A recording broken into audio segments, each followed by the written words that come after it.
What up, man? It's your big brother K-Rino, and we are here Sunday evening in the building, man. Uh, I meant to get at y'all yesterday, but here I am today. And it's a Sunday. I don't know what it's looking like wherever you may be positioned in the world, wherever you may be positioned in the world, but I know it's where I am. It's been like amazingly hot. It's been historically hot. It's been hot beyond explanation. Well, I won't say beyond explanation because I feel like I have a pretty good explanation for why it's so hot. This is just end of times type of weather. This is God's judgment weather. But we have seen consistent 100-degree temperatures in Houston since probably June, if I'm not mistaken. Since probably June, we've seen like consistent 100-degree temperatures. And now we're starting to see different weather anomalies, if you will, in parts of the nation that you just don't see. I think they said today in Houston was supposed to be the hottest day that over 100 years. Today, if I'm not mistaken, they said was supposed to be the hottest day we've had in like 115 years. So that's pretty amazing. Um, then we saw the California is getting has some hurricane action coming up California way, and again that is also considered an anomaly because Cali don't get hurricanes like that. They don't. They very rarely. I mean, I since I've been alive, I can't remember a hurricane hitting California. Maybe it has, and I'm not thinking, but hurricanes are usually uh, they usually hit the East Coast and in the Gulf of Mexico, where we are. We normally get hurricane, tropical storms, and all that. They normally come that way and either go up the East Coast or they come through the Gulf. But to see a hurricane come up on the left side and come up in Cali, and now it's dropped down to I think it's just a tropical storm, and they're just gonna get a lot of flooding. And it made me think about the song "It Never Rains in Southern California." But they're about to get, according to the reports, they're about to get more rain in one day than they've gotten in a whole calendar year. So that's amazing. And what normally happens, 5.0 earthquake where, Michelle? In Cali? Where's the earthquake at? What normally happens is in these situations, we'd like to dismiss uh, God's hand in these weather patterns, and we like to give the credit to man. We always like to say, "Well, that's them playing with the weather. That's HARP. That's them playing with the weather." Nah, nah. This is God's judgment weather. This is the weather of God um, being hurled down on this dirty nation that we live in called America, and all over the world. But America gets it from all angles. Um, Trying to see where that earthquake was in Cali. Yeah. So rain and an earthquake. Whew. But we're seeing historic weather patterns all throughout America. And we've been seeing the weather for years and years increase in its intensity and calamities and things like that. And probably gonna get worse before it gets better, just to be honest with you. Um, but it's open topic today. I don't know what made me come out on weather, but come out with the weather report. But we're doing open topic today, and it's funny. And I've done so many open topics. I was like, open topic 66. I'm like, man, that's a lot, man. So whatever is on y'all mind to talk about, feel free to talk about it. Questions y'all might have, feel free to ask those questions. If I know the answer, I will give it. If I don't, I just say I don't know it. But that's right. Next level, Texas is cooking. You can really, really, really um, cook something out here on the ground out here. I really believe that, man. I really believe it, bro. But it's the times we living in, man. Next level says, Assalamu alaikum, wa alaikum salam. The fall of America. The messenger called California a wicked hellhole. Man, yeah, man, the fall of America. And God fights with his weather because you can't shoot bullets at a storm. You can't fire a missile at an earthquake.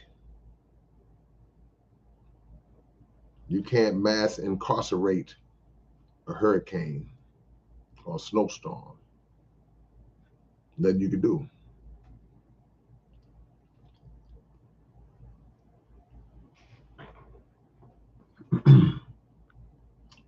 Open topic, man. So we'll get right into it because I'm not gonna hold y'all long. Got a couple of spots to be at.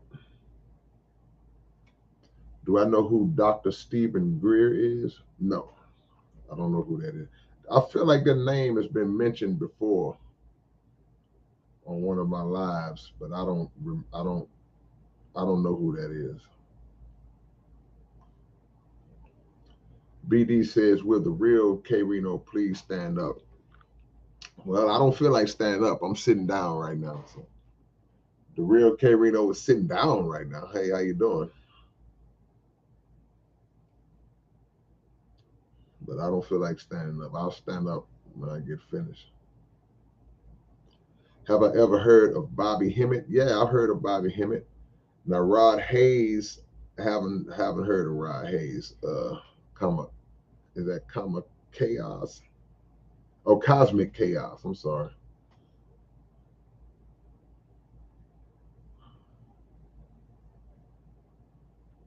All right. This guy got one more crazy comment to make, and he'll be gone. Let me see.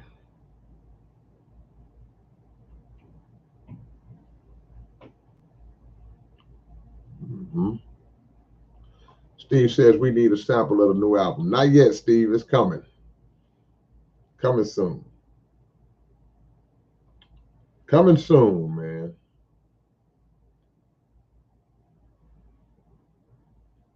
Will you ever, too real, will you ever come to California to perform? I don't know. Y'all going through it right now. Who knows? But hey, right now, you're not going to see me in Cali right now.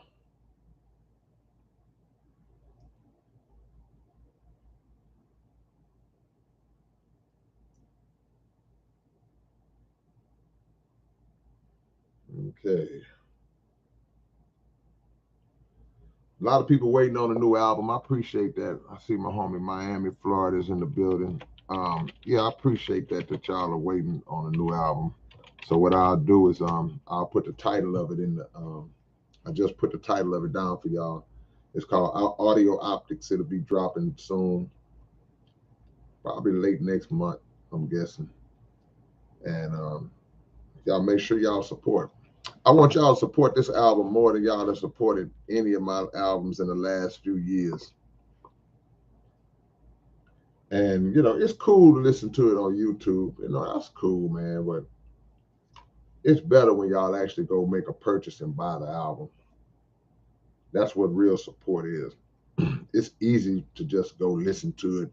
I can just go on YouTube and listen to it. And that's cool. That's the best you can do.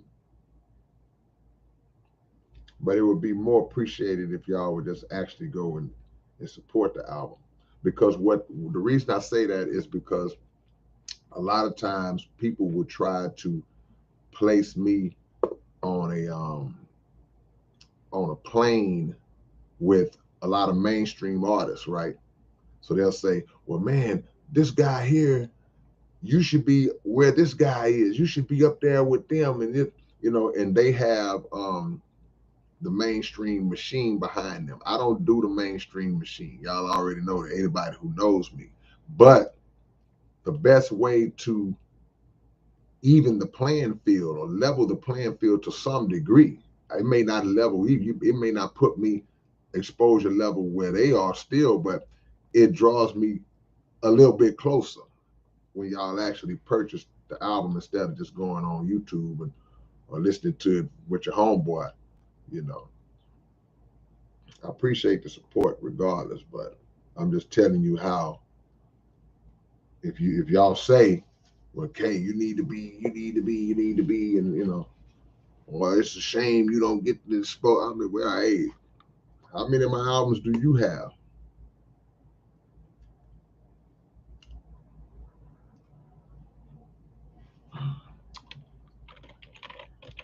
Open topic, y'all.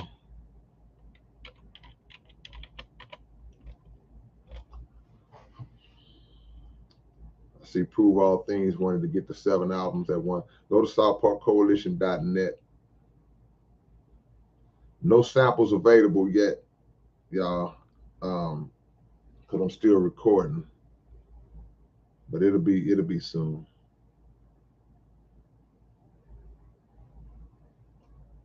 See, next level. See, you thinking next level, next level. Next level say I want physical copies so I can listen when they shut these services down. That's right. You never know.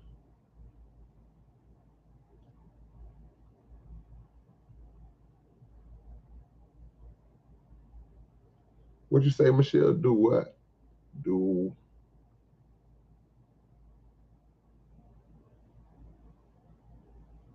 I can't understand what that is, Michelle.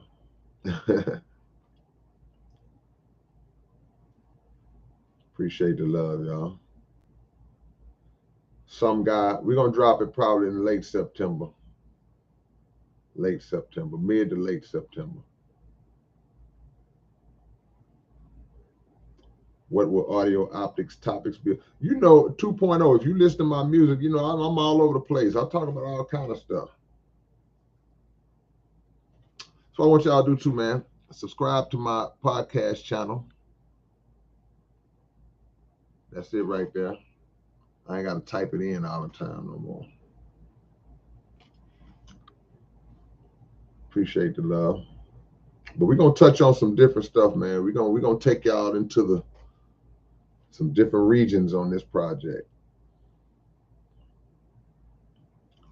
See, Mr. Barefax said I got the first 3 on cassette. That's it. See, you way behind, man. You got my first 3 albums that came out 25, 30 years ago, and I've dropped 50 albums since then. Come on, Mr. Barefax. Let me give you the bare facts, man. Come on, bruh. You haven't purchased the album from me in the last 30 years, 25, 30 years. Come on, bruh.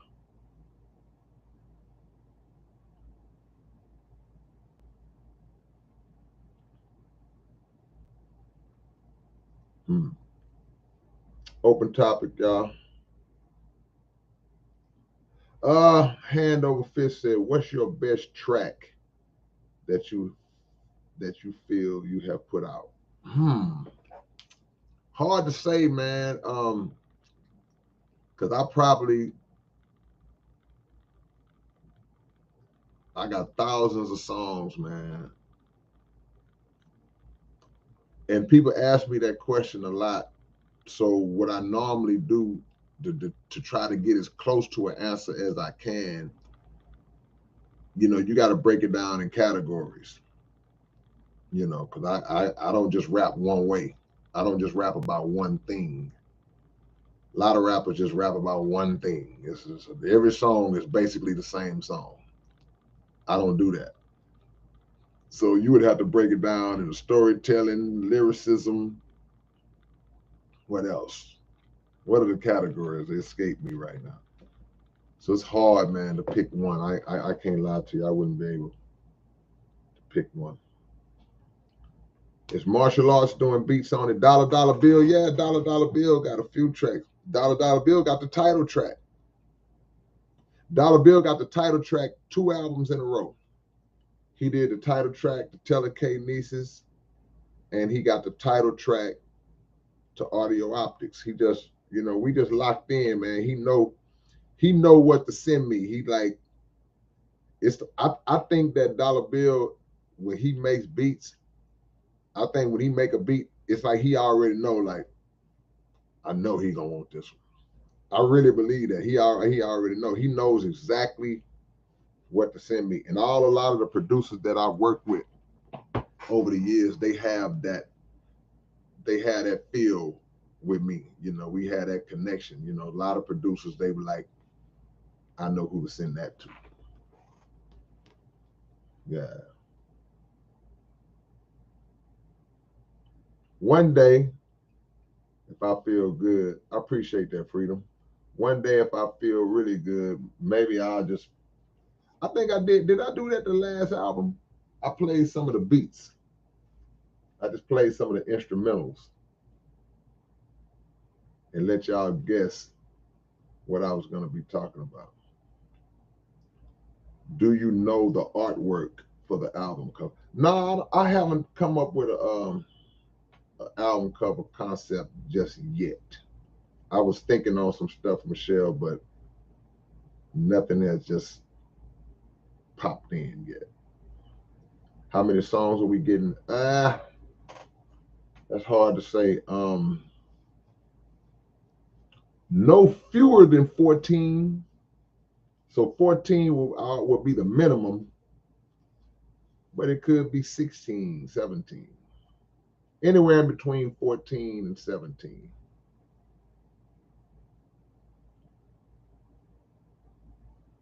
Yeah. Appreciate that, Miami. Shout out to Jimi Hendrix. I appreciate the donation, man. Thank you for the love and support. You say, do I have 2 YouTube channels? I got this channel and the podcast channel. That's it. This channel y'all are on, and this channel that y'all need to go subscribe to. Let me move this away from my eye for y'all think I'm with the Illuminati or something. I had it down here and I had to move it up because I know, boy, y'all be reaching. Why'd he hold a card right in front of his eye? I knew it. He with them people.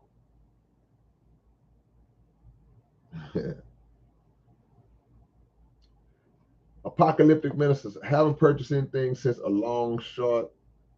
Is that the name of the album? A Long Short Way. Right. How many albums have you made since then, brother? How many albums have I put out since A Long Short Way? 1, 2, at least 2. 2. A Blessing and a Burden and Tell the K Nieces. Hold on, let me bring them up.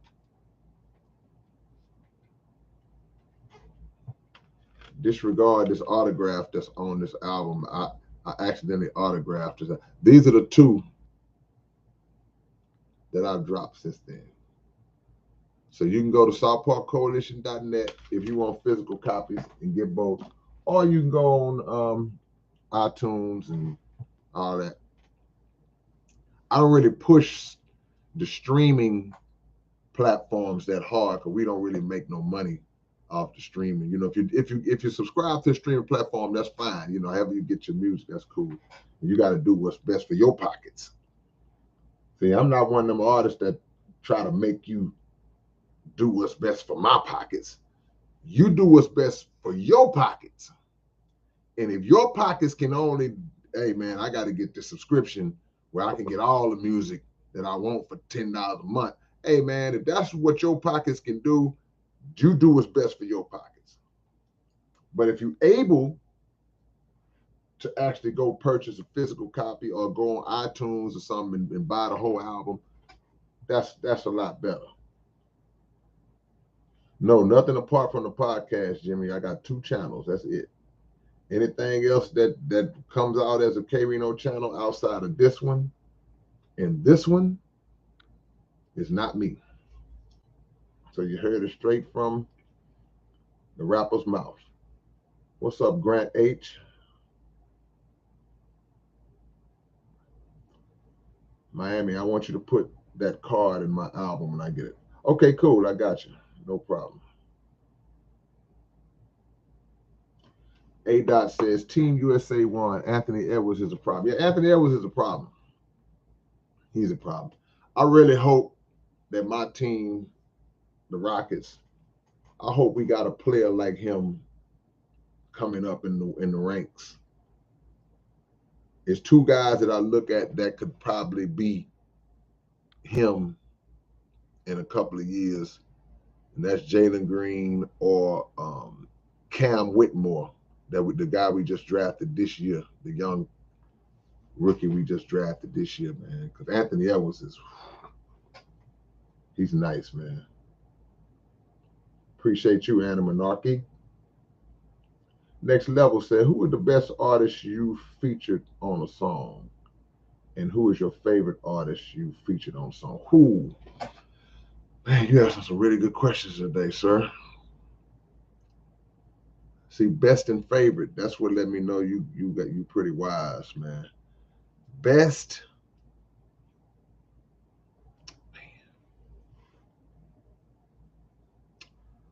Best get you in trouble. Favorite get you in trouble. I have a few, man. It's hard to say one. You know, Zero is so talented and multifaceted. And he would be categorized as one of the best and one of my favorite. But I can't dismiss my Southpaw Coalition brothers. You know, you got I'm married Klondike Cat, Gangsta Nip, and Point Blank, and Dopey. There's too many, and just guys. It's hard, man. Talented guys, man. Now I'm talking about people that have been on my album. I've worked with other artists on their stuff, but that's hard, man. I guess I'll pick Zero because even though we worked a lot, we haven't worked a lot. So I'll bring him in as that guy because, you know, I worked with my brothers a million times, you know.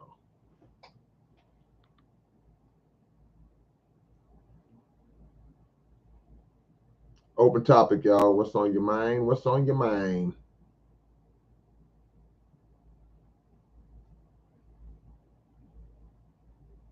Appreciate the love, Roger. Roger says, I always pre-order a copy to support and just listen on YouTube. Yeah, because a lot of people are not really listening to physical CDs no more. And I understand, but they're coming back though. They're coming back. Do I have family in Chicago? No, I don't have family in Chicago, El God. I wish I did.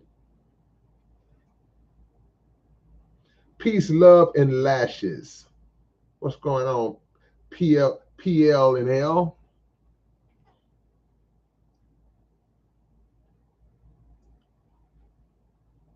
Yeah. Already say what it do, boys. Craving a bean pie. You got me? Man, you know what? It might be a bean pie floating around out there, man. I'm gonna make a phone call. I was craving a bean pie too last night. I know where to get one. I know where to get one already. You want to meet me over there? Let me know when I get off this live. Ant World Podcast says, when is T Rash coming back? T Rash, he's still on house arrest, man. He can't go to the studio right now. He just got out, but he on house arrest right now. He coming though. Are you ambidextrous? Sometimes. Sometimes I'm ambidextrous, you know. When I'm hooping, I might finish. I'm mostly gonna finish with my right. But every now and then I hit him with a little lefty layup. I'll finish with the left. But as far as writing and all that, nah.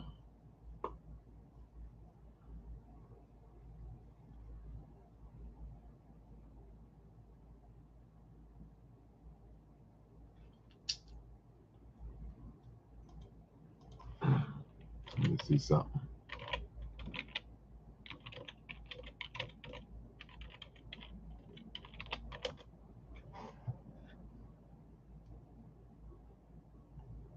I'm lost. Can you do a follow-up of D program? Yeah, I don't normally do part twos. I've done a few part twos on certain songs at times, but it's not my thing to really do part twos a lot.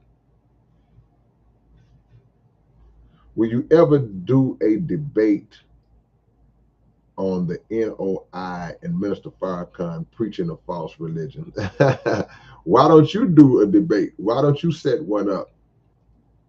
Since if you believe that Minister Farrakhan is preaching a false religion, I would love to see you try to prove that, Jabrain.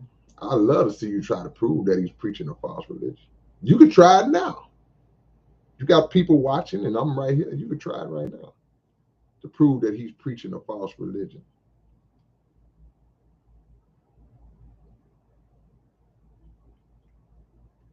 One time I got a couple of free CDs because my family was on vacation and some got stolen when my brother left them in a laptop case in the rental car. So we exaggerated how many went. Come on, man. Y'all pulled the insurance scam with CDs, huh? Hmm. Tupacalypse, when are you coming to the land down under again? Whenever they send for me, man, I go where they send for me. I've traveled all around the world because all it took was one person, one promoter to say, you know what, we're gonna bring this guy out there. KO SPC2G is in the building, man. How do you feel about artists rapping on vocals? Oh man, now you asked me a question you already know the answer to. Let me see. There's a right and a wrong way. I perfected it in my own way. You're right.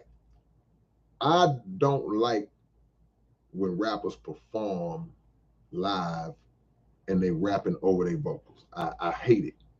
I hate it. And it's not just restricted or confined to local artists or up and coming rap. I've been watching national TV shows, award shows, and you see platinum selling commercial big time mainstream artists rapping over their vocals. Unbelievable to me. Freaking believable. I don't come from that era. I don't come from that era. The first concerts that I ever went to in my life, well, let me go back 2 years before that. The first time I ever personally hit a stage in my life,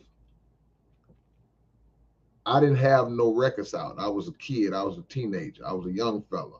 So what used to happen is when we go to certain shows and events or talent shows, rap contests and stuff like that, we would have to go to the DJ and tell him which instrumental we want to rap on, like another rapper's beat that's already popular. Like, hey man, I want to rap on that Run DMC Together Forever instrumental. I want to rap on Original Concept, that Knowledge Me.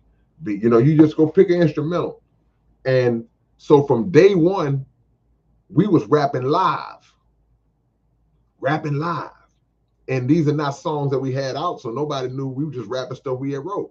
Now fast forward, when I started going to concerts, when Run DMC and LL Cool J and Houdini and later on KRS-One and people like that, when they would come and do concerts in Houston and we would go to these shows, me and Murder One, and they was rapping live. The beat was playing, and they spitting these lyrics live, singing the song that we love, that we bought the album. They singing the actual song.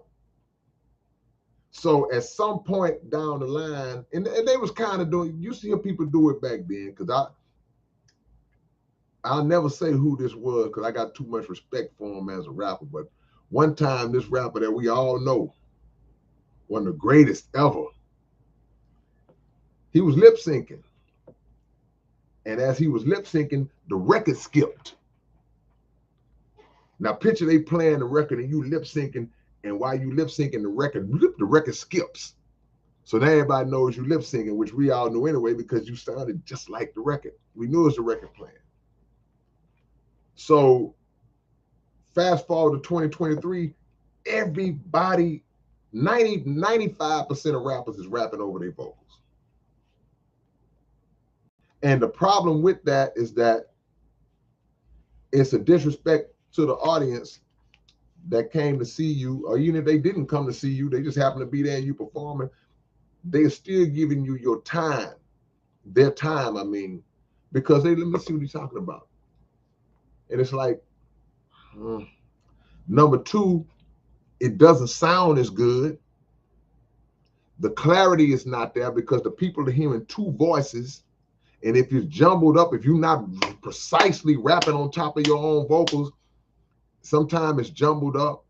Now you take those vocals off and you rap it live, it sounds totally different. Opens up a whole better sense, a better experience for the audience. Number three, it gives you a chance when you rap live, when you don't rap on your vocals, it gives you a chance to improvise if you want to. It gives you a chance to maybe change up some stuff if you want to. You know, you may want to say this line a little different. When those vocals on there, you got to stick to the script.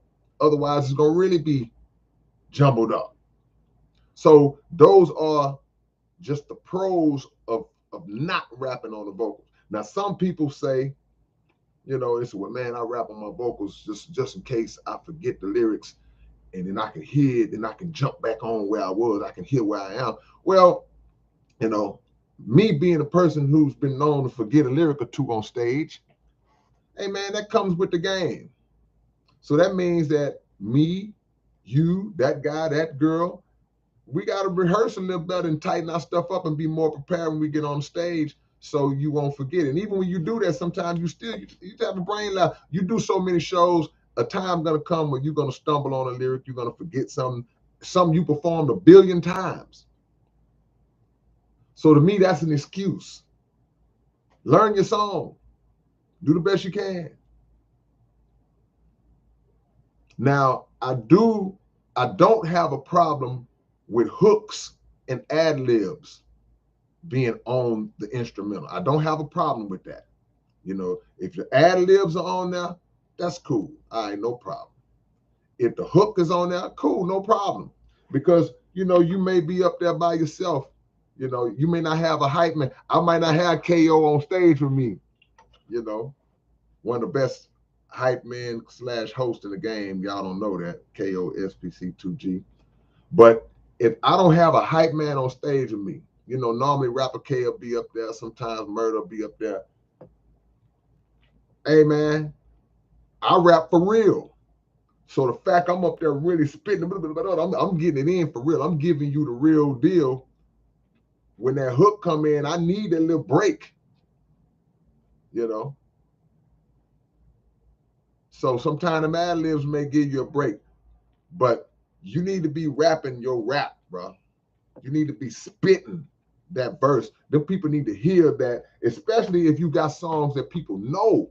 Like if you're a known artist and people have specifically come out to see you, they want to see. I want to see if this guy that I've been listening to all this time, I want to see if he can actually spit that line, that rhyme live like he did on the record. I want to see if he can do it. And if I spend my money to go up there and see him do it, I'm gonna be like, oh yeah, that's the real deal. He did it. He spit it. But if he get up there and he's singing, just rapping over the record, I can listen to that in the car. I can go home and hear the actual song. And please don't be lip syncing. It's one thing to rap over the vocals. It's a whole other deal to not even be rapping at all. You just up there moving your lips. So that's my take. That always happened. I'll make videos about it. Man, look, I would be willing to give seminars about that. Real artists don't do that. The greats, they don't do that. It's like, hey man, we getting up there, we rapping. You know, this ain't R&B. Cause I don't like I don't like when singers lip sync. When singers if I come to the show and I want to see Luther Vandross, I want to see if Luther can sing and hit them notes the way he hit them notes on the record. And guess what? Luther used to do it. Prince used to do it. Sam Cooke, we going all the way back. You can name different people. I don't want to get up there and hear the actual record of you up there moving your lips. Rap, spit, sing. Let me hear it. Let me see what you got live. That's greatness. Yeah, I'm gonna have to check on the website. I just saw that where the website is jacked up. So my bad. We'll get it together. Appreciate that, Thanos.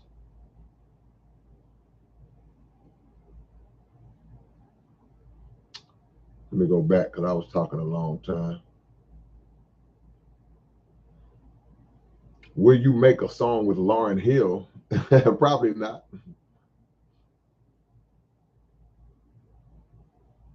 Is Columbia House still alive? What is that? I don't know what Columbia House is. That's what's up already.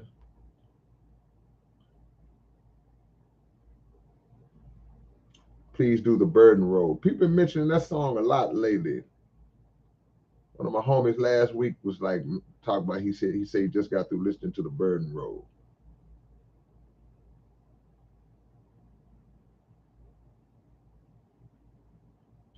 Where's your island at, some guy?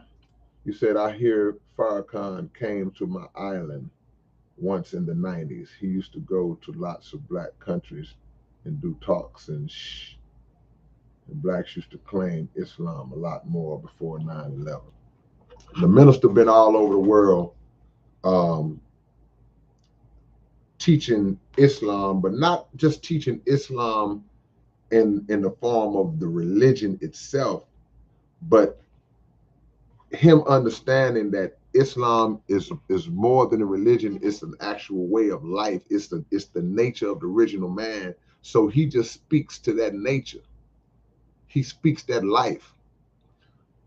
And he transforms life as a result of it. So when the other guy was talking about Minister Farrakhan teaching a false religion, he haven't done his research. He doesn't know the transformative powers that the minister's words have exhibited for 60 years before I was born. All the lives that he's changed and transformed and the people that he's woke up and the lives that he's saved. Okay. So anybody who doesn't see that, they sip some Kool-Aid from somewhere else. They were given false information from somewhere else, or they may just be an agent of evil trying to just throw salt on the minister. But you can't do that here. You can't do that around me. Because anything you say about the minister, you got to prove it in front of me. Anything negative you say about the minister, prove it. You can't throw a rock then hide your hand. I'm gonna throw the rock then act like I didn't throw it. No, stand on the rock you threw and prove what you're saying. The minister track record speaks for itself. It's too much to name. His track record speaks for itself. His success record speaks for itself. God ain't gonna make an evil man that successful. It don't work like that. He's not gonna be successful for 60 years if he was evil. He's not gonna have all the love and respect and the honor that he receives from every nation that he travels to and the people that he speaks to and bring life and speak life into. If he was evil, God wouldn't allow him to exist like that. wouldn't allow him to thrive and succeed like he's succeeding.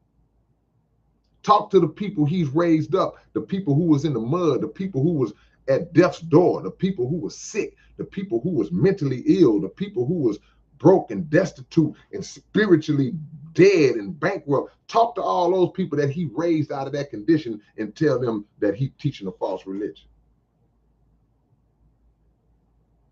The false religion comes in the form of those kind of accusations against the minister. Open topic, y'all. Open topic tonight. Well, today. I ain't gonna be here long, man, but I want to get it in with y'all.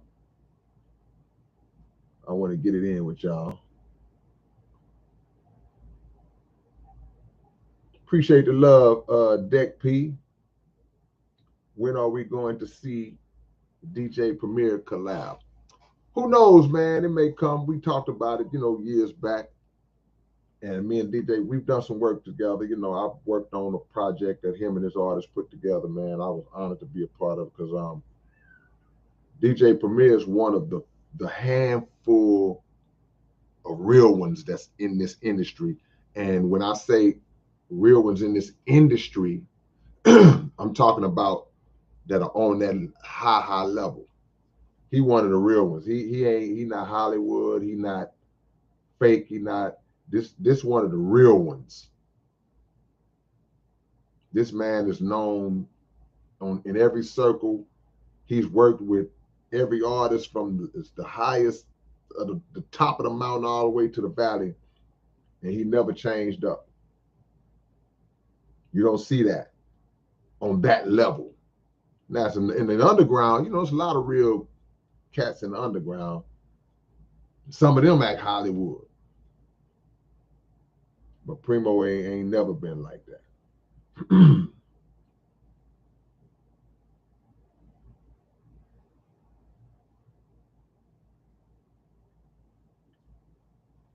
Hanover Fist says, and the turntablists be making the beat live while they rap. That's how rap started. DJ was just manually looping an instrumental part of a record with no rap beats per se back then. So yeah, the old school DJ like Jam Master Jay and all, that's how they did it. They'll just keep bringing it back and stay on beat, stay on that pocket, stay in that pocket. So I mean, and from the audience standpoint, just see, I would tell any rapper who strongly advocates for rapping over lyrics, go to a show where it's a bunch of rappers performing and just stand in the audience. And hopefully when you see the maybe one or two out of the 20 artists that perform that actually rap pure instrumental on a pure instrumental, you gonna hear the difference. You'll hear the difference compared to the one that's up there just, okay. And the song could be nice. It's not to say that your show is gonna be whack if you rapping over your lyrics, or the song ain't gonna be jamming, or that people ain't gonna jam out to it. That's not to say that. It's to say that it's gonna sound better if you spit that live like that. You can hear the difference. Now, especially if you are a new artist or you performing some stuff that people don't even know, they don't know you. It's to your advantage to perform it live so we can actually hear. Okay, I can actually hear what he's saying now. It's like, I may not catch everything if I don't know your song, and I got to hear you and that vocal that's already on the track. Man, I can talk about this for hours, bro.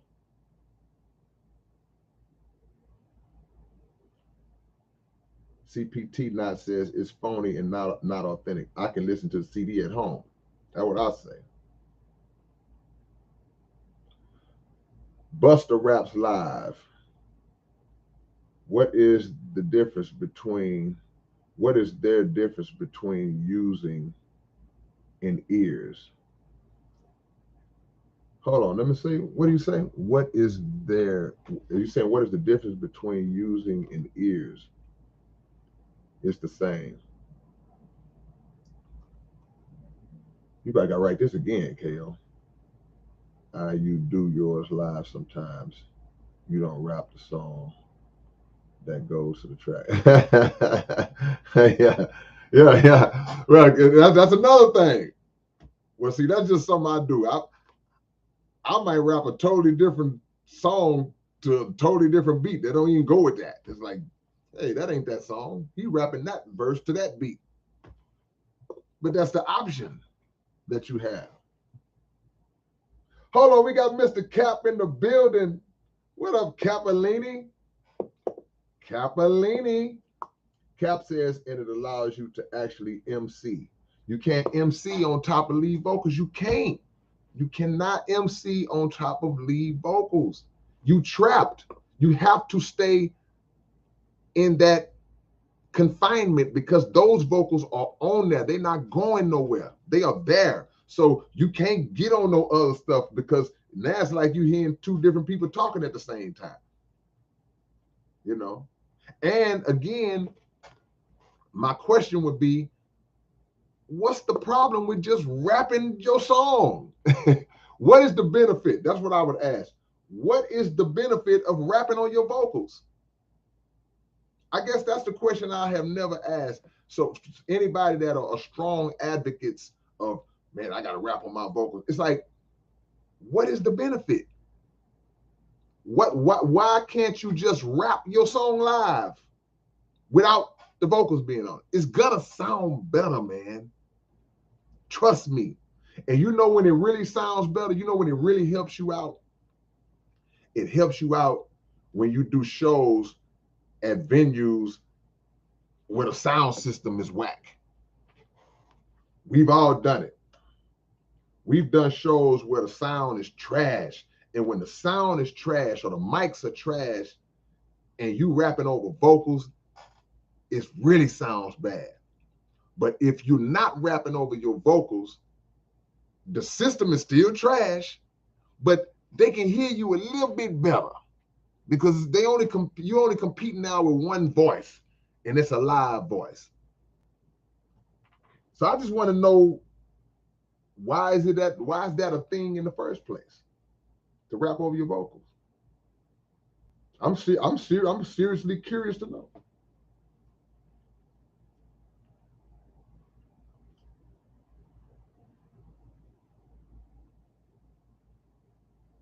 Catherine Brown, I appreciate you wanting to use my music, but see, there's a business protocol that goes along with stuff like that.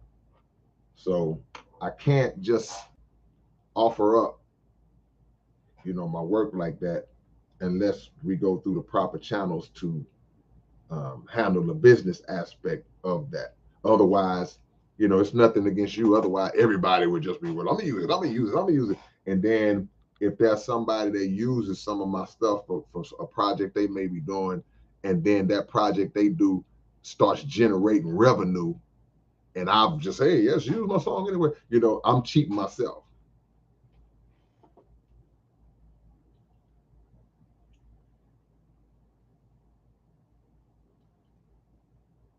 Hmm.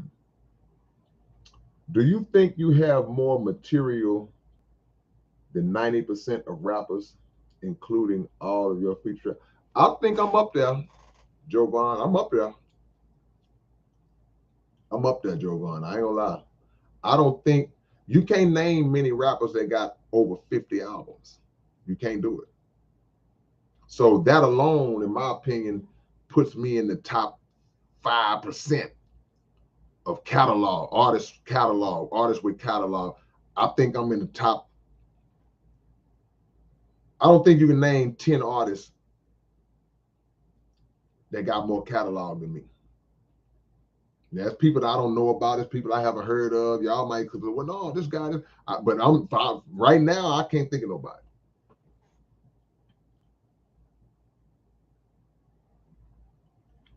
So, KO says, I've done so many shows, and some that use no vocals, have no clarity in their words. Now, some of those rappers, they're what I call studio rappers, because some guys they just can't enunciate, right? And they may have the vocals on there because in the studio you got a million chances to piece it together and fix it and punch in. You know, we all do that.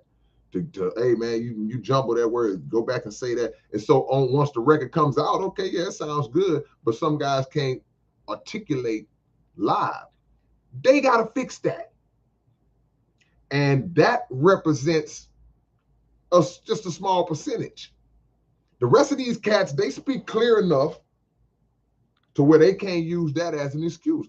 Those handful of guys that might rap like they got cotton in their mouth, that represents a handful, just a handful of people. The rest of these Negroes can spit.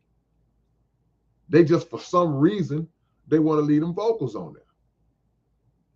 So even that is, you know, that's a rarity. That's an anomaly.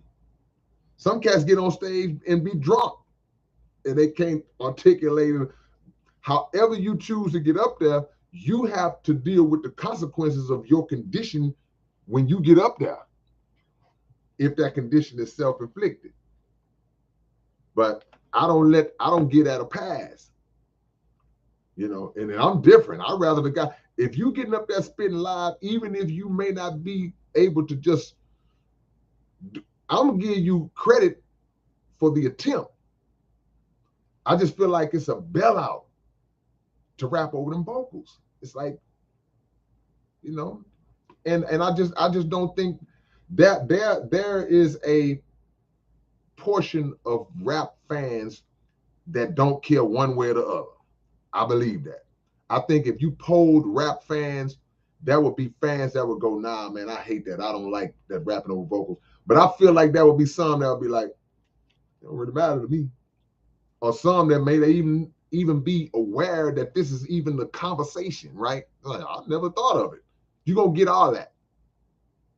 But I feel like the majority would say, if you ask a rap fan, say, man, how would you rather, when you go to a show, would you rather hear a rapper or a singer sing live or sing over their vocals or lip sync? I feel like the majority of fans are gonna say, nah, man, I'd rather hear him. I want to hear him do it. I pay money. I want to see you do it live. And these new, I ain't gonna do it. I ain't gonna be that dude. But let me say this. A lot of rappers, y'all know what I almost said. A lot of rappers, they will stop rapping. And they just stand on stage, they'll be rapping for a little bit, and they'll just stop and be, and the words just playing. I saw that on TV. I didn't see this actually at a show. I was watching a big name rapper, a female rapper, a big name rapper, and she just stopped and just started grooving, and you still hearing the vocals playing. This is what I did, K. I said, I was done. You can't do that. You can't do that, man. Gotta rap, man. I need you to rap, man.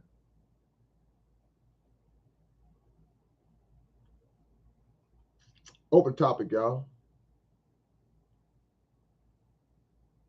Open topic.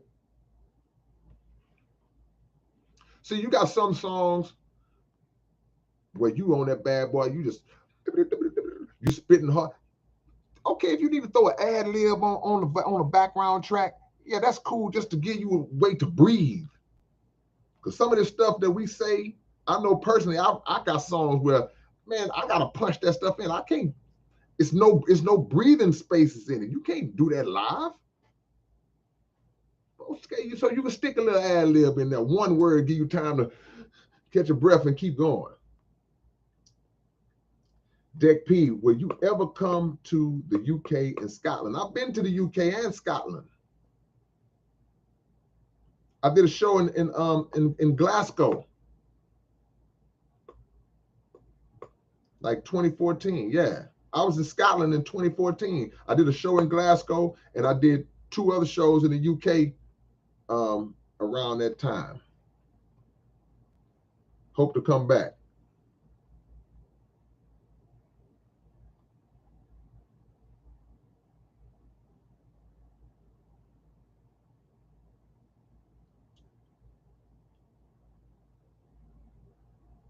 Hold on, I got to go back a little bit, y'all.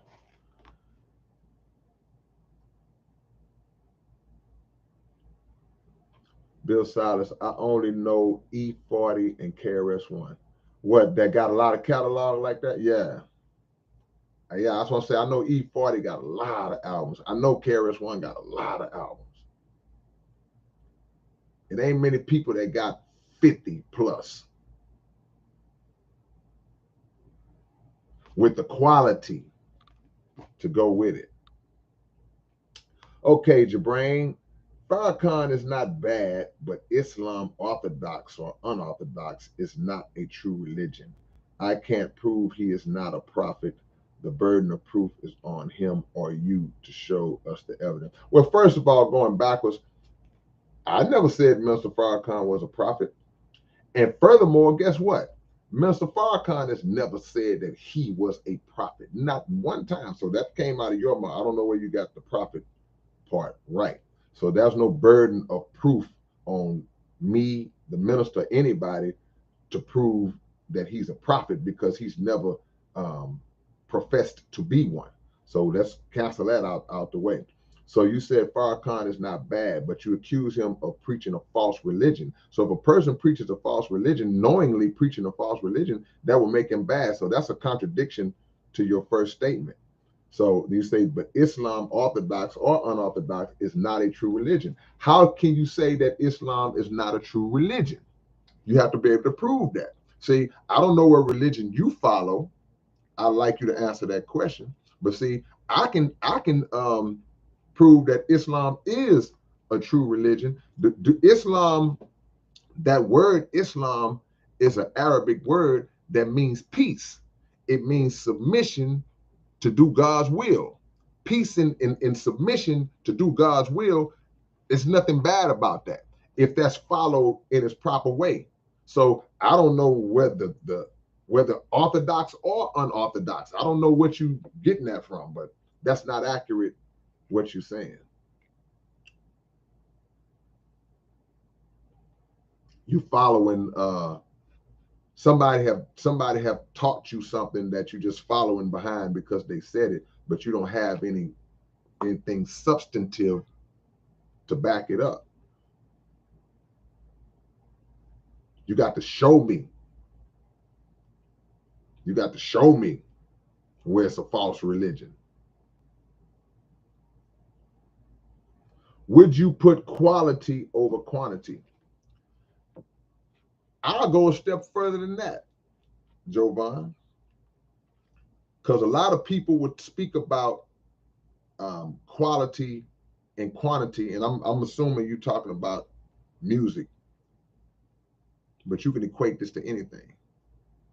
When you talk about quality and quantity, typically what we like to do when we had a conversation, we like to pit one against the other. We like to say quality versus quantity, or quality over quantity, or however you want to say. See, my view on it is that you can do both. You can equalize them. That's what the whole Big Seven was about. So the seven represented the quantity, the amount of projects that was in this one, under this one umbrella, but the quality matched it. So there's no rule that says that if it's a lot, then it can't be quality. That's on the artist. The artist has to make the determination to say, well, you know what? I'm gonna put out 20 albums in one day. Now the onus is on him to make sure to understand, okay, well, you put out all this stuff, dude. You don't want to have the majority of it watered down with a few little good songs sprinkled in there. Nah, we're going to make sure every song, see, everybody ain't built like that. Everybody don't have the mental stamina. Everybody don't have the ability and the will and the determination to do that. Some people going to burn out. I'm not going to burn out. Every line going to mean something. Every verse gonna mean something. Every song gonna mean something for 6 albums, 5 albums, 50 albums. It's nothing is wasted. So you can equalize quantity and quality. The issue only comes when you talk about those two things, when the quantity, when the quality doesn't match the quantity. So if I go to the store and a man says, "Hey man, I'm coming in there to buy some oranges," and the man says, "Hey man, I know you came to buy some oranges, but I'm gonna give you this whole box of oranges. This box got 100 oranges in it." And I go, "Oh man, thanks man, I appreciate that." But then when I get home, like 85 of the oranges are bad. I can't pick out but 10 or 15 good oranges. Now the 100 oranges means nothing. I'm looking for that cat that's gonna give me 100 top quality oranges.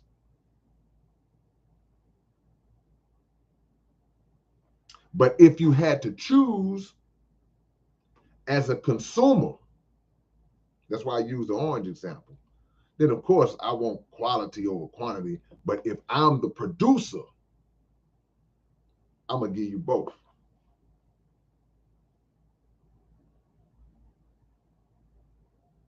Open topic, man.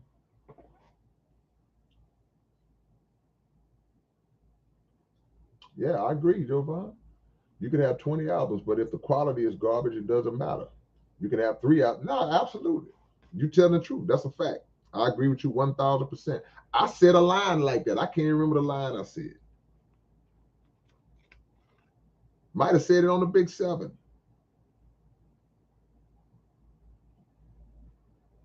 Come on, Jimmy. And the 4-piece. Yeah. Dropped the Big 7, then turned around and backdoor with 4 albums at one time, like 2 years later.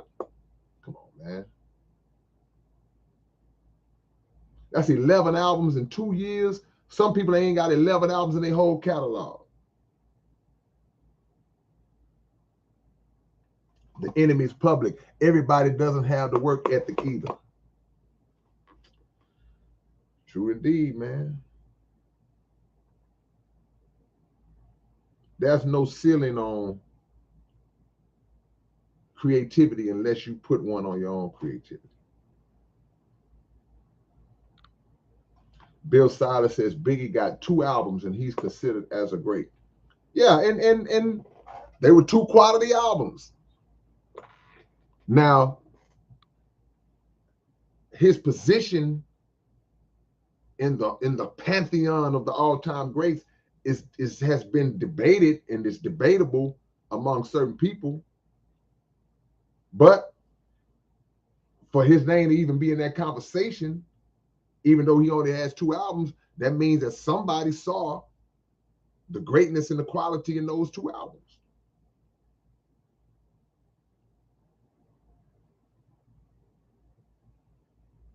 What's going on, Jonathan Nevels? I appreciate you, man. Please return.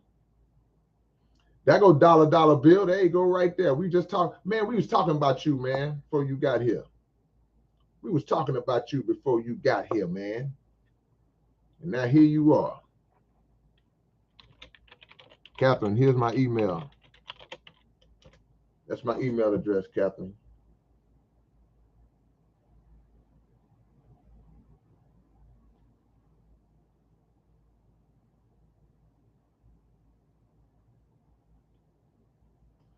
See, boy, Bill Silas, you get it, don't you?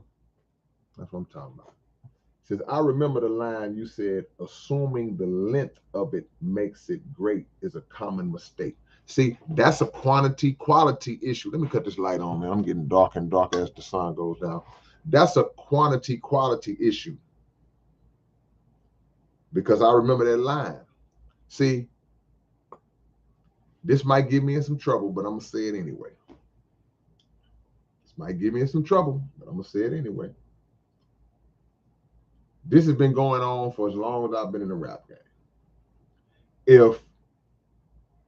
If it's 5 of us on a song together, right? And I get 12 bars, KO get 12 bars, Cap get 12 bars, Jovan get 12 bars, and then somebody else gets 28 bars, right? Okay. From a quantity standpoint, the playing field is not level because I only have, and the other four guys, another three guys that I mentioned, we only have 12 opportunities to put something down that's going to be mind blowing, right? The other guy has 28 opportunities, right? He has more than double the opportunities that we have. So by him having more opportunities, or if it's his song, he might say, man, I'm gonna rap the longest. Okay, that's your song. You do whatever you want to do. But it can fool the audience because he's rapping so long and ooh, that boy going in, he going in. And maybe he's going in. He might be saying he might have maxed out his 28. He used those whole 28 to just really go hard. He might have. Can't say he can't. But me being me, I might hear Cap's 12 and go, yeah, homeboy went in on the 28. But Cap 12 was harder than his 28. That's how I look at it. Like, nah, yeah, he was nice, but KO's 12 blasted his 28. See? So the length of your verse don't guarantee that it's just the greatest because you rap for 45 minutes. Because like people say that, oh man, he got a 38-minute freestyle. And okay, but he better be going hard for them 38 minutes.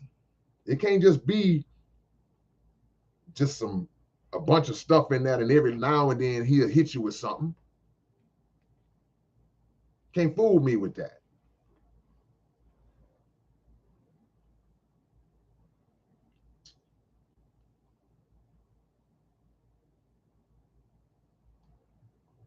I saw somebody else put something, I lost it. Man, hold on, let me try to come back.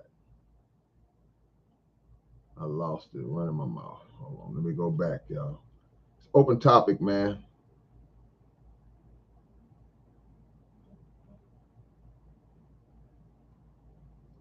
Hold on, man. I gotta find that. Okay, let me see. What's up, Philip, out there in the UK? I see you.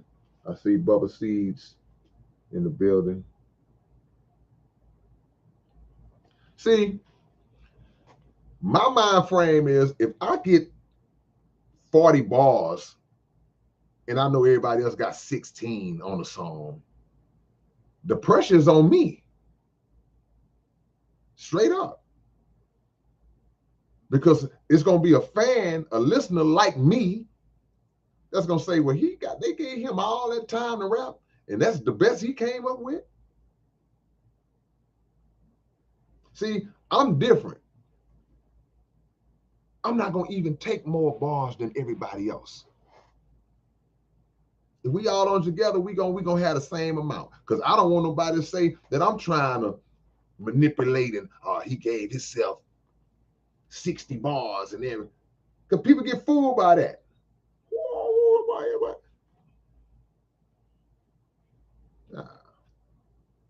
Now, if you killed in that 60, you killed in that 60. I'm gonna give you credit, but I'm gonna still say, well, he had 60 bars. Can't deny hard lyrics, no matter what the circumstances. But you got a lot of artists, they would try to restrict another rapper if they put him on the song at all. But if they put him on the song, just give him an 8. Yeah, why you just want to give him an 8? What you scared of?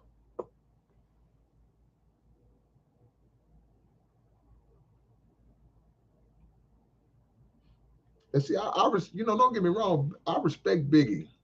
Biggie is one of the greats for more reasons than just his rap. And what I mean by that is, if you remember, the East Coast at a time before Biggie came along, the needle had moved over to more West Coast and more Midwest, down south. And the East Coast wasn't just on that top echelon as a region as it had been since the beginning, since they originated hip hop on the East Coast. Biggie came along and revitalized the East Coast. So that in itself puts him among the greats right then and there. Because when he came along, the East Coast woke back up and was like, oh man, we got us one. And he's held in regard for that. And I hold him in high regard for that. But what I will say respectfully is that I don't have him like in my top 5, top 10. You know, a lot of people say, what, you don't have it? No, I don't have him in my top 5, top 10 because of the lack of body of work. So now this is where quantity does play a role in my assessment, because the best analogy I can give would be he had 2 albums, 2 legendary albums, right? Classic albums, right? Imagine a player coming into the NBA, right? He comes into the NBA. His first year in the league, he averages 45 points a game. Second year in the league, he averages 43 points a game, wins the MVP, and wins the championship, right? Then he tears his knee up and he can't play no more. His career is over. Despite those 2 great years that he had, we can't say that he's the greatest player of all time. We can't say it because the body of work is not enough. Now we could say, well, yeah, he was on his way, or he could have potentially been, or we could say based on his impact in those 2 years, he's in the argument. We could say all that. But me personally, I can't say he's because the workload didn't get him there. And that's just my opinion.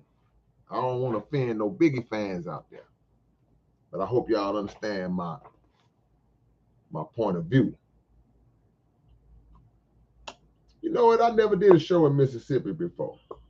That would be cool. Appreciate that, Connie. Connie always got her boy back. Appreciate the love.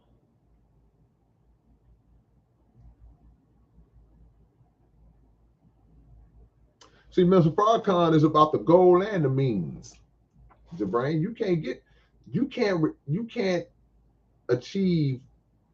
maximize the quality of the goal if the means are not in line.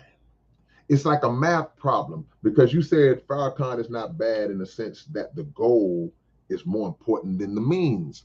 That's implying that his means are not the right means, but it reaches the goal. That's like having a math problem and you not applying the proper formula to get to the answer. If you don't apply the formula to get to the answer is going to be wrong. So the means can't be wrong and the goal still be right. See, Islam is a prescribed prescription. It's a medicine. It's a formula that has to be applied in order to achieve a certain goal, a certain success rate in your life. But if you don't apply the formula, you don't get to the answer, to the solution, the proper solution. So his means are perfectly in line. Otherwise, he wouldn't have the success. So he is willingly, I guess you mean to say willing, to manipulate people in order to help them. Manipulate. If I'm manipulating you, how am I helping you? If I'm manipulating you, I'm helping myself. So what you're saying makes no sense. I'm going to manipulate you in order to help you. That don't make sense. Come on, man. You got to come better than that, man. Come on now. And you say, I know Farrakhan didn't claim to be a prophet, but that's what you said. You said if he's a prophet, the burden of proof is on him. Those were your words. You say if the burden of proof is on him to prove that he's a prophet when he never said he was a prophet. Come on, man. You all over the place, bro. You got to come a little stronger than that, bro. John Crawford, what is your opinion on mental health situations? The food industry having a major effect, but the school system and society itself continuously feeding into destroying itself and not building each other. Man, you couldn't have said that better. The answer is in the question. You have the food industry, you have the pharmaceutical, and we don't ever leave out the pharmaceutical industry in terms of its um, uh, responsibility and a lack of accountability as it relates to their contribution to mental illness. The pharmaceutical companies are at the head of that because a lot of the so-called medicines that they give to your children, to you, to grandma and all, they contribute. So in the school system, see, the schools don't have people in place, at least to my knowledge. There may be some schools that do, that specialize in dealing with people with mental illness. Law enforcement, to my knowledge, doesn't show enough or doesn't have people in place that deal and specialize with people with mental illness. So when they show up on the scene to a situation and there's somebody who clearly is dealing with a mental issue, they handle it as aggressive law enforcement as in turn as opposed to handling somebody, hey man, this person needs some help. So there's no counselor or specialist that accompanies the police officer when you show up and say, well, hold on, man, this my department. Let me talk to this person. Let me do this. And you could be there, man, just in case he flip out on me. So it's no deep, true concern for it. And the cycle, the hamster wheel, that would you continuously on the hamster wheel, because if there is a mental illness and it's diagnosed, they treat it with the medication, which furthers the condition or creates a new condition. So it's just jacked up. The world is just jacked up, man. A lot of individuals still complain about your quality, Kay, talking about me.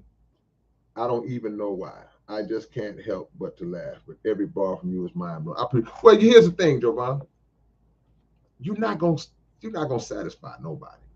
See, there's so many people who listen to music that love. It's millions and millions and millions of people that love rap music, and our tastes are just gonna vary. They're gonna differ. So there's no way that I can listen to this guy and just love everything this guy does. My best friend in the world might feel like the dude is trash, and me and him hang out every day because just different tastes. See, you may love peanut butter, but your homeboy's allergic to him, and if he eat it, he'll die. Everything ain't for everybody. So there are multiple reasons why. Somebody may say, well, man, these are the categories people are going to put you in. Somebody's going to say, man, I love K-Rino, man. He's the greatest. Somebody's going to say, I listen to him, I like him, but I wouldn't say he's the greatest, but he's all right. Somebody's going to say, nah, he got some songs that some of his other stuff I don't mind. And somebody's going to say, oh, man, that's trash. See, I had to learn that in my 20s, everybody's not going to just be on you like that, and that's fine. That's all right.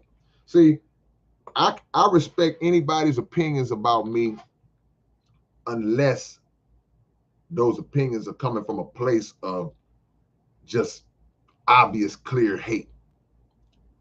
Because the mistake we'll make a lot of times in our immaturity as rap fans, as basketball fans, whatever, any structure that consists of people that fans are able to rank and make lists behind, it's going to be them kind of conversations. So what happens is we don't have the maturity all the time to be able to say, well, hey man, that's my favorite.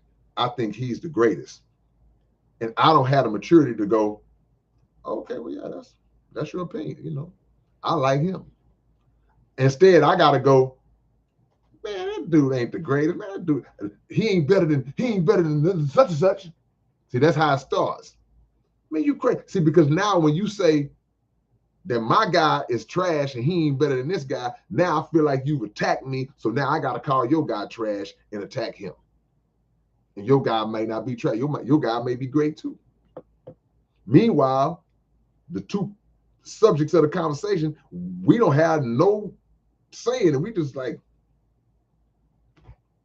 I've read posts and been on sites where people are arguing about me and another rapper and this and that, and the same thing. It's like they'll start attacking me, or my fans will start attacking that rapper. It's like, nah, you don't do that.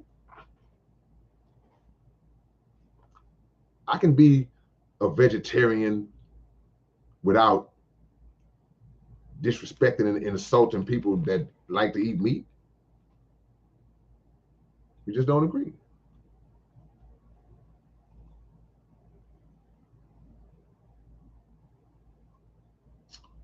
All right.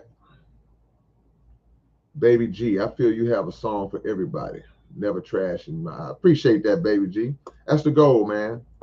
My goal as an artist, one of my goals as an artist, is to be able for any of my listeners to be anywhere in the world and have any one of their friends, family say, man, it sure would be nice if somebody made a song discussing this. And you can pull out one of my songs and say, oh, hey, check this out. Man, I'm going through this, man. I wouldn't mind hearing a song. Check this out. That's my goal.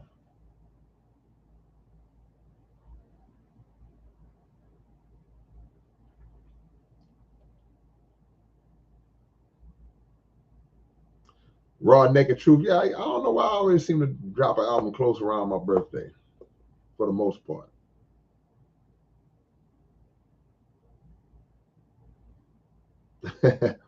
KO say, open topic. Texans. What's your take on Mills saying he will not help CJ with the playbook? What's your take? And whether he said that? Man, he said that? Well, you know what? This is my take, KO. He might be in the right because he need to be helping himself with the playbook. The trash as he been the last 2 seasons. This guy had 2 seasons to take that spot. Look, Davis Mills had 2 full seasons to put himself in a position where the Texans would not even have had to draft a quarterback this year. And he didn't do it. So if he's saying that he don't want to help the man with the playbook, cool. That should give him more time to figure it out himself because he ain't raised no hell in 2 years. And he didn't do nothing yesterday. He played a lot yesterday. He couldn't put a point on the board. At least the rookie put a field goal up. See, one thing about sports, and it's just like a metaphor for life. we can be upset at people when we are not given an opportunity by people to show what we can do, but we should never be upset at people when they have given us an opportunity and we blew the opportunity. You had 2 years, dude. If you couldn't lock that spot down in 2 years, that's on you. That's on you. And if I'm CJ, I don't need you to help me with the playbook, no way. If I need help with the playbook, I'll go to one of the coaches. These leagues are copycat leagues where pretty much everybody run a lot of the same stuff anyway, right? So, man, I can call somebody from another team and discuss a scheme and say, well, man, how? And number three, why would he want to be instructed or helped with the playbook by a dude who clearly haven't mastered it himself? I don't even want him to teach me the playbook.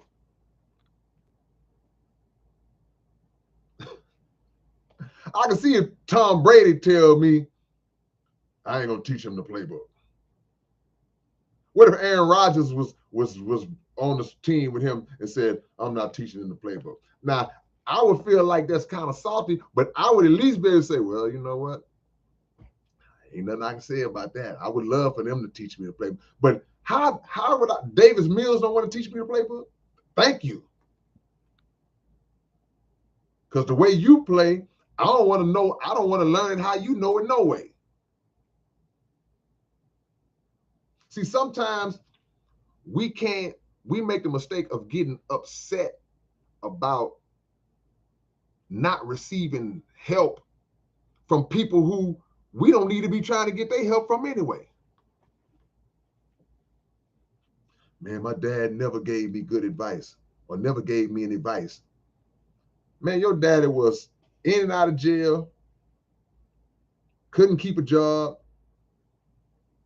was a drunk, was half crazy. You don't need his advice. Be thankful that Davis Mills don't want to teach him to play, but I don't want my future franchise star player, potential star player, to be influenced by a loser.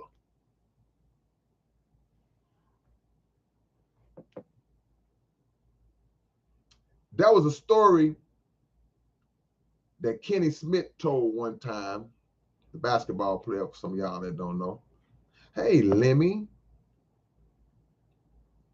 That was a story that Kenny Smith told one time when he was a rookie, when he first came in the league and he was playing for the Sacramento Kings, and Bill Russell was his coach. Anybody know anything about basketball? Y'all know Bill Russell got the most championships out of any player that ever played.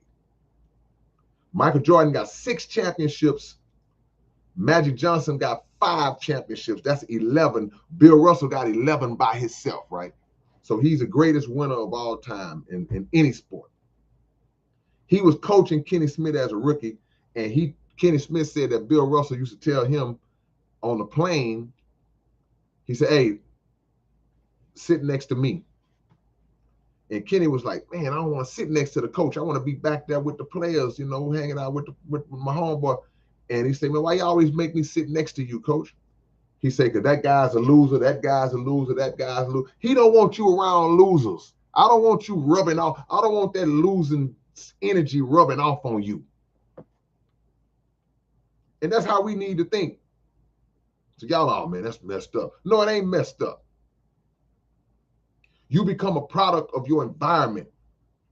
You are made better or worse based on the people that you surround yourself with. So if you hanging out with losers who have a loser mentality, then that mentality can potentially rub off on you, unless you are the leader, have the winning mentality, and you can rub your influence off on them. But I don't even want to take that chance with somebody that I look at. If I see potential in you, I don't want you around. That's why parents do what they do with their children. That's why parents go, hey, son, hey, I don't want you hanging around them boys there. No, let me catch you with them.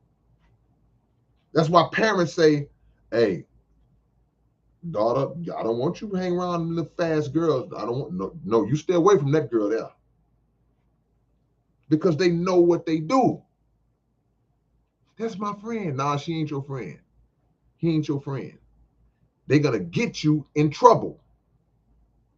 So you want to be around people who have a mind and a spirit and an energy about them for success, a mind and a spirit and an energy about them for making winning moves, not crash dummy moves, not being lazy, not being people who don't want nothing out of life, because it can rub off. And before you know it, I've seen it. I've seen youngsters, man, like, oh, man, that boy, that gonna be something, man. And boy, you get to hang around the wrong people. Next thing you know,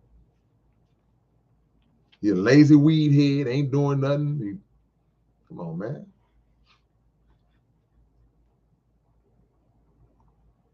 Got to choose your circle wisely.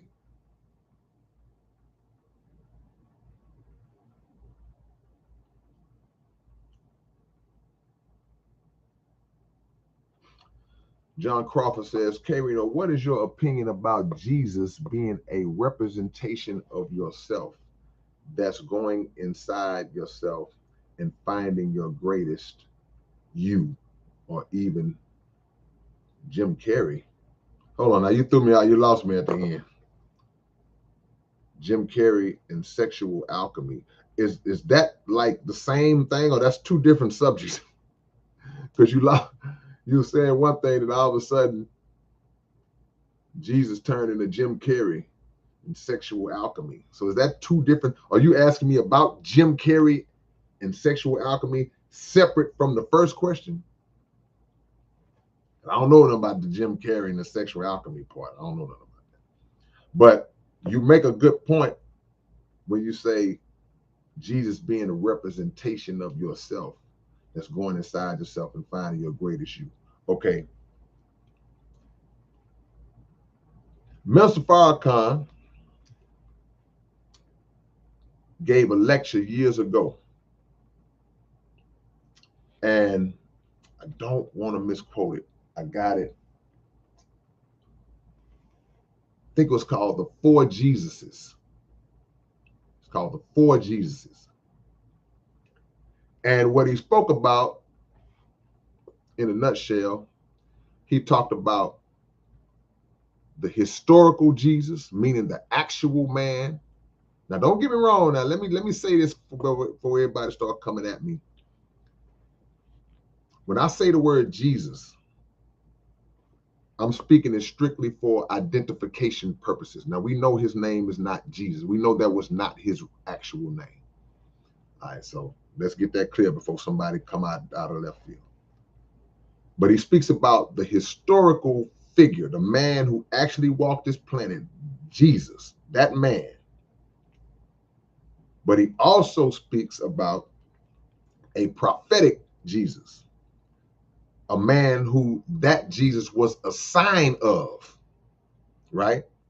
Because Jesus, the historic Jesus of 2,000 years ago, did not complete his work.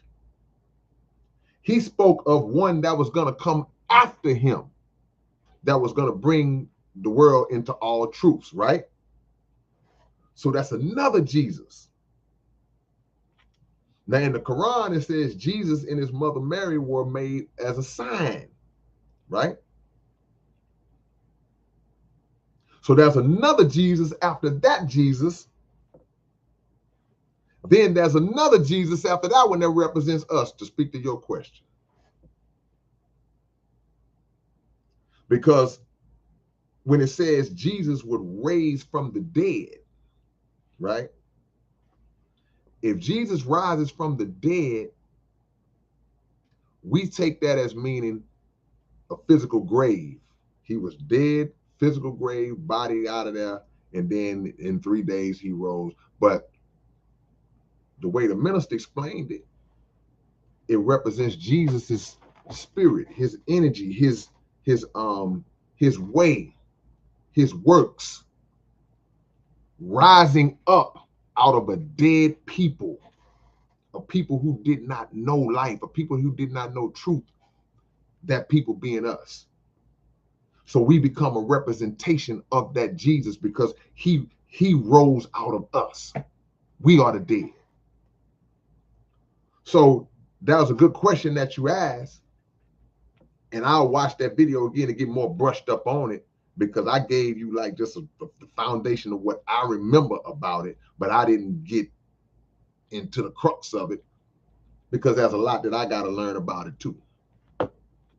But that's in a nutshell. So yeah, he represents a future Jesus, which is actually a current Jesus. That's a good question. I hope I did answer some justice. I know I didn't hit it like I wanted to hit it.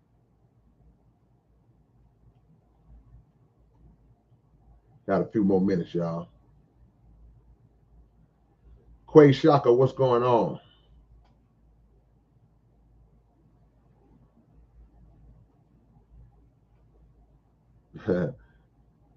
Is that Azazel, aka Super? He led the team to 11 championships, beat Wilt Chamberlain all the time. Yeah, I think Wilt beat Bill Russell once.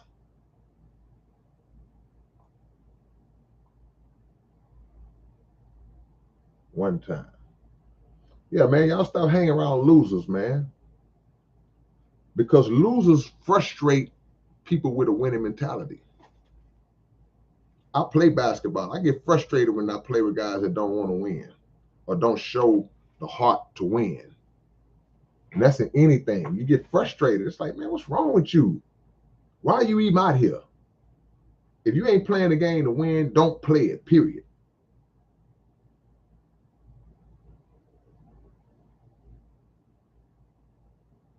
If you're not playing to win, I don't want you on my team.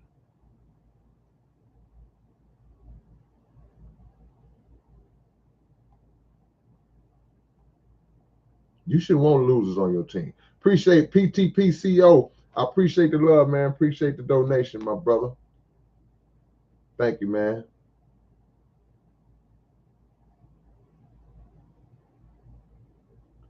Ralph said, knowledge is like light. Shed some light on a dark life to enlighten them. J Ton on 24s. What's going on? Do you think you are a top rhymer when it comes to multi-syllables? Yeah, I'm up there, man. I don't do multi-syllables on every song. I just don't feel like it's necessary. But I got 2 billions of examples where I've done it. So yeah, I do it. But you know, I'm up there.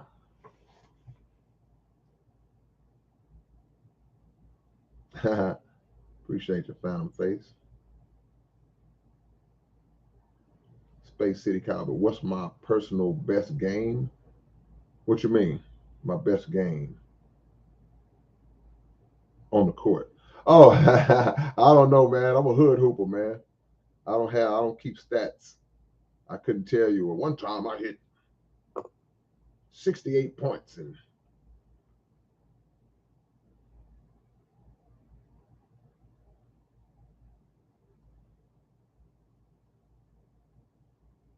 bar heavy J.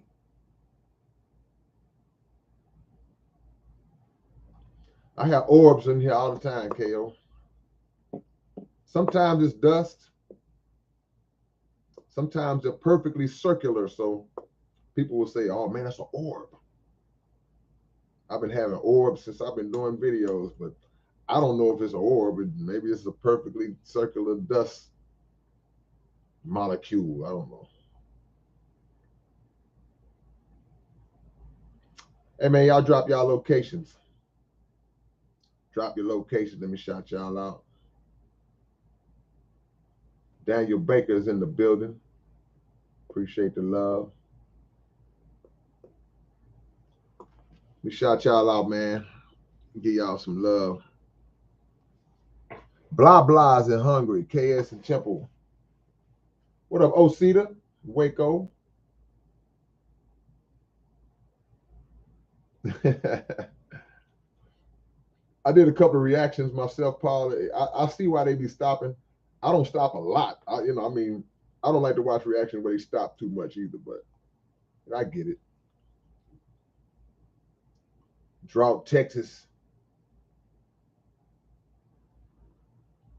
A dot. I'm gonna come back to your question. You said, what do I think happened in Maui? But I can answer it now, man. Just, hey, man, God is judging America, man. Hawaii, y'all do know Hawaii is part of America. Huh? Daniel Bacon, Sioux Falls, South Dakota. Phantom Face Final in Columbus, Ohio. Les Smith, Show Low.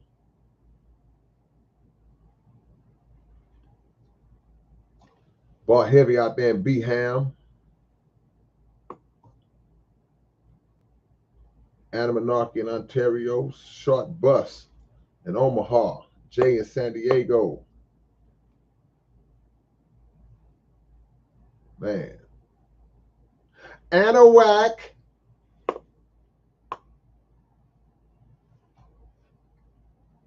Anahuac is one of my favorite cities, and I've never been there. Lake Charles, Louisiana. What's up, Worldwide Hand Cannon? Dollar Bill in G County. Connie out there. Well, yeah, Connie, okay. Short Bus, okay. Home of Bud Crawford, huh? Is Bud gonna go up to 168 and fight Canelo? Is Bud gonna climb to that 168? Bubba Seeds, you invite her? I ain't coming out there. My brother Jimmy Robinson in Anniston, Alabama. The Mandate of God's Will, Big Kai. What's up, Big Kai? Philip in Coventry, UK, Immortal Highlights, Lake Charles. Paul is in Tupelo, Mississippi.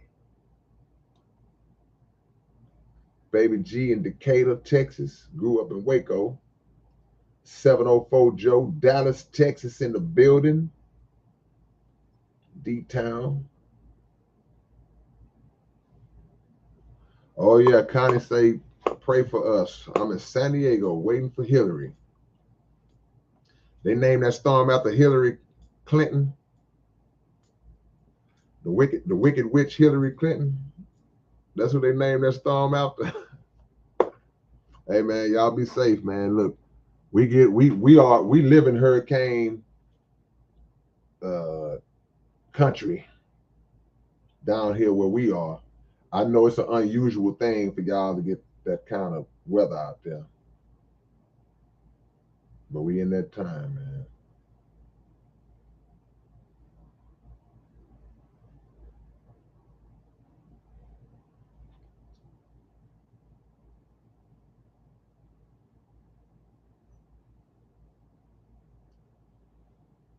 You know why. KO, I'll be in video. I stop through and go around the town a bit when I go back home to Louisiana. It's cool, but wouldn't want to be there after Sunday. Oh, you must be invite her. Nah, yeah. Sundown town. It's a sundown town?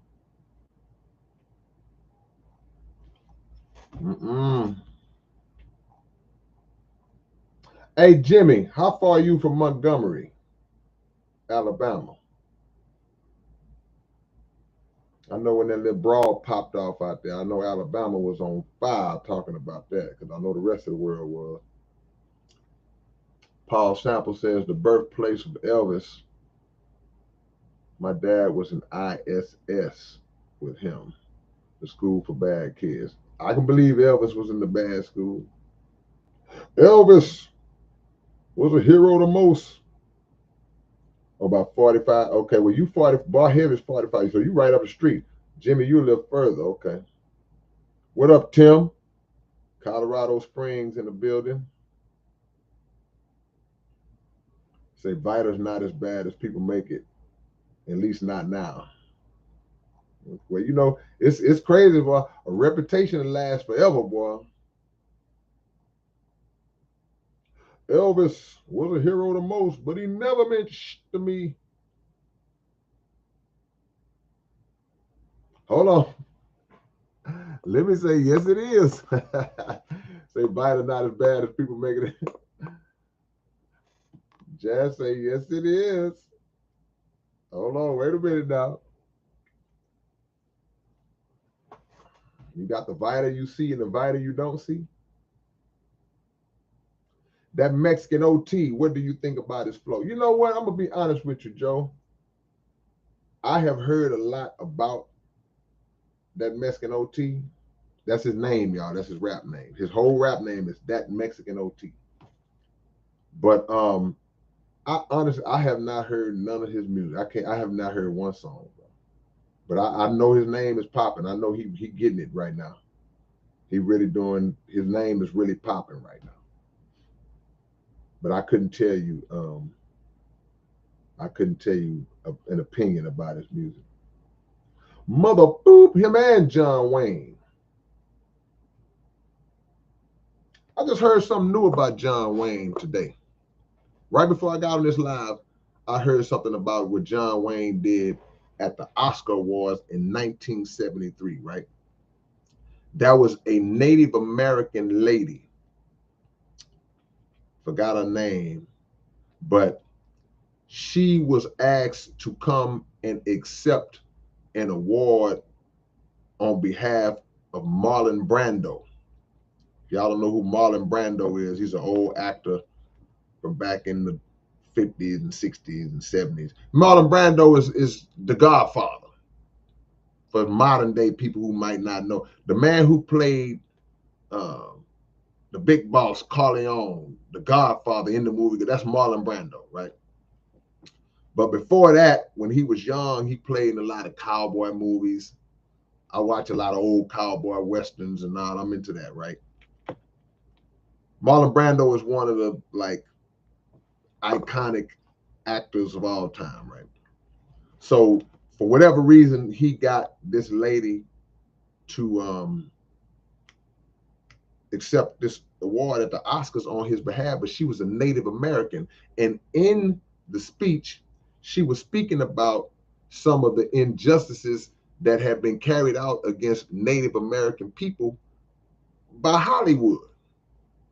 Because if you notice in the cowboy movies, the Indians are always made to be the bad guy. They're always made out to be savages. It's always, remember we was little, we played cowboys and Indians.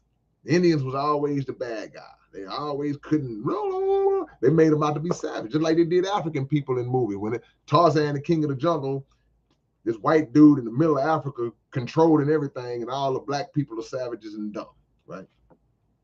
So as she's giving her speech, this 1973 now, we fresh off of the civil rights movement, and a lot of racist white people, they still was openly carrying that mindset because they was fresh out of it. Now John Wayne is a known racist, right? So as she's giving her speech, they say people in the crowd start booing a little bit and saying this stuff while she's giving her speech. But Marlon Brando was like the one that, hey, yeah, this is what I want you to do. He was supporting, but he wasn't there. So she kept her composure, finished saying what she had to say. And when it was over with, they say John Wayne tried to physically attack the lady. They say security had to hold him back because he was trying to attack the lady because she told the truth about how racist Hollywood was against Native American people, right?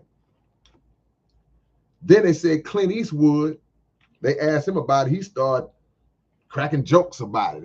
Now Clint Eastwood, he's still alive, y'all. He's like 90-something years old, and he's cleaned his image up now to where you don't associate Clint Eastwood. But Clint Eastwood been around a long time, y'all. Clint Eastwood used to play on a cowboy show back in the 60s called Rawhide. This was before I was born. Clint been around a long time.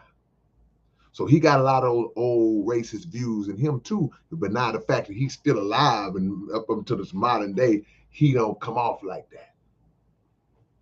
But they say John Wayne was ready to jump on the lady. See? So all these American heroes. Now, you know what? Everybody was asking me to make these songs, these part twos of this and part two of that. What I need to make a part two is the song I did called American Heroes, and just go in on all these racist actors and politicians and celebrities and all these people that everybody look up to, and gone on and lay it out. John Wayne, garbage, man.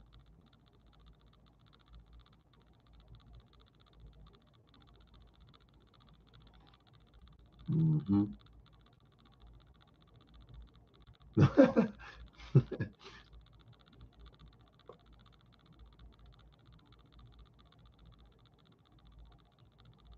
Brando from Omaha.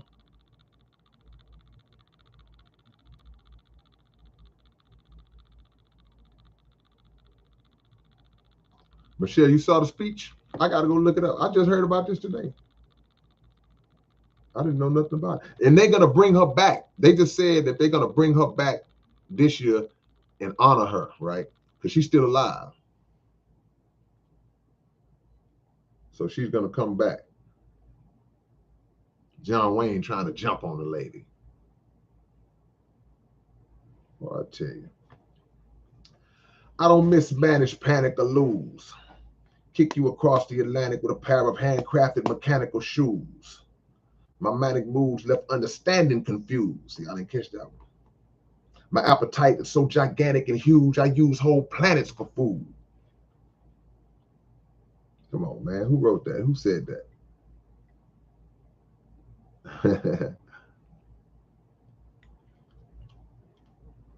Man, yeah. They still carry that mindset today. That's right, Asian man.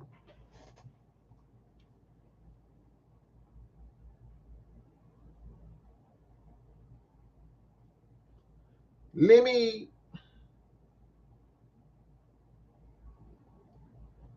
a few more minutes, man. I gotta go see what y'all homeboy talking about. I gotta go see what y'all homeboy Murder One talking about. Just make sure you're still there, Lemmy.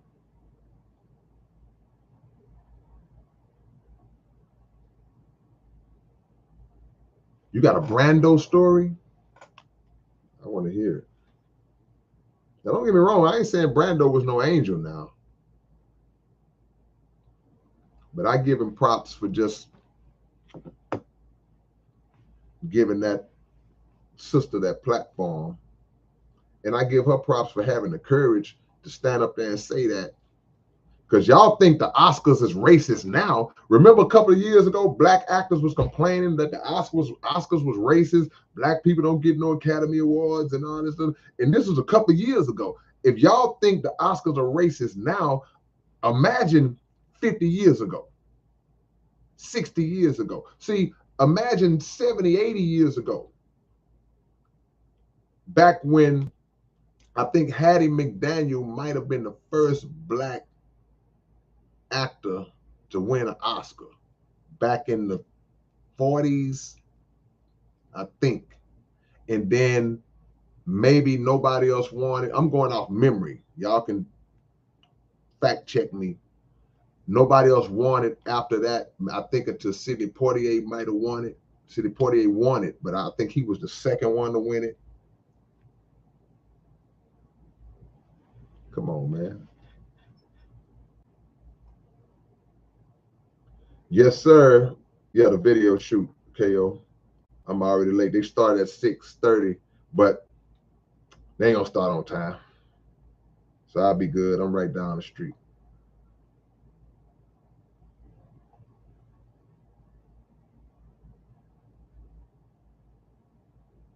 1939. Thank you, Daniel. That's when Hattie McDaniel won. That was amazing. In 1939, a black woman winning an Academy Award. Somebody must have been in a real good mood that day.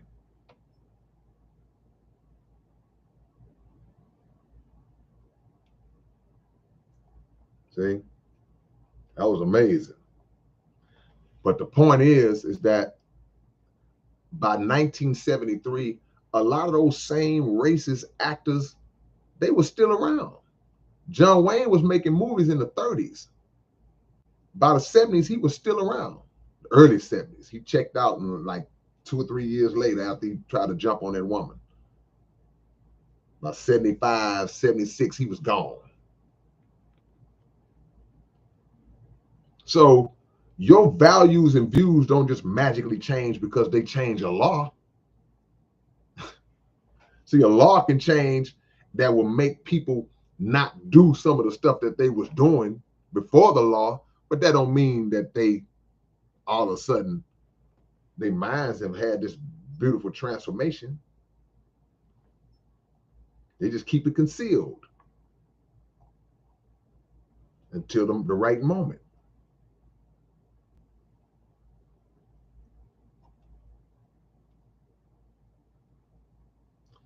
Asiatic says, I don't watch that bull like I never had. I just hear and agree on it.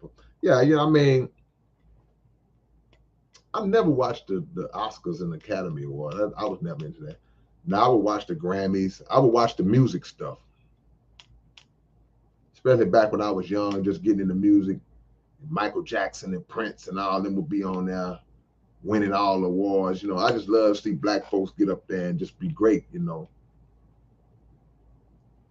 But ever since it turned into a freak show, all these award shows now, man, it's so savage now, man. It's just a freak show. It's a circus, and we buy into it. We put ourselves in front of the world as clowns.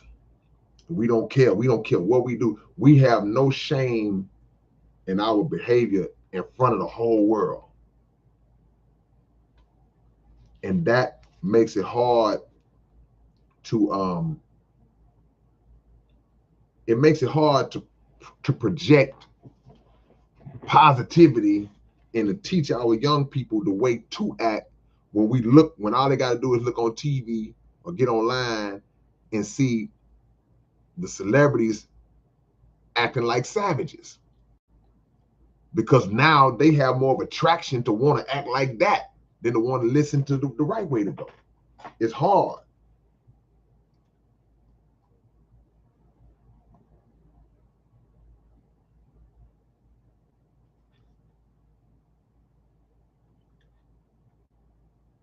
My deepest bars don't get completed often, partly because my writing sheets are so large that it takes me weeks to reach the margin.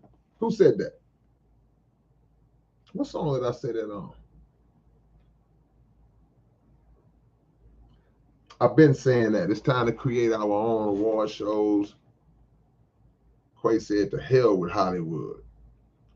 See, our problem is that as black people, we don't feel like it's valid unless it comes from them. So we come out with an award show or something like that, and BT ain't even really be black awards no more, because BT got hijacked. BT got bought. Black folks don't own BT. So if we don't get validation from the Oscars, what's the other, American Music Award, if we don't get validated, then it don't count. It ain't as big. It don't mean as much. See, I've seen black artists win an Essence Award or win a Soul Train Award, and they stand up there and they hold the water. Well, thank you. I want to thank everybody. I appreciate it. Thank y'all. But then they win an Oscar award and they crying and, oh, thank God. Like, it's like that award is bigger than the award you got from black people. I saw it. I ain't gonna say who did it, but I saw it. Why that award mean more to you than the award from your own people?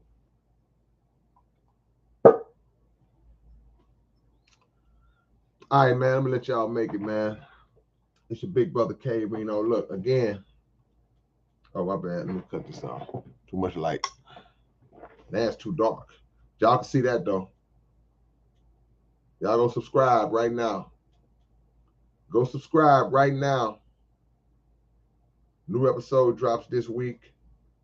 The Fifth Ward Boys interview is up right now. Go subscribe to the channel right freaking now. All right, man. It's your big brother K-Rino. I'll catch y'all later on, man. Peace.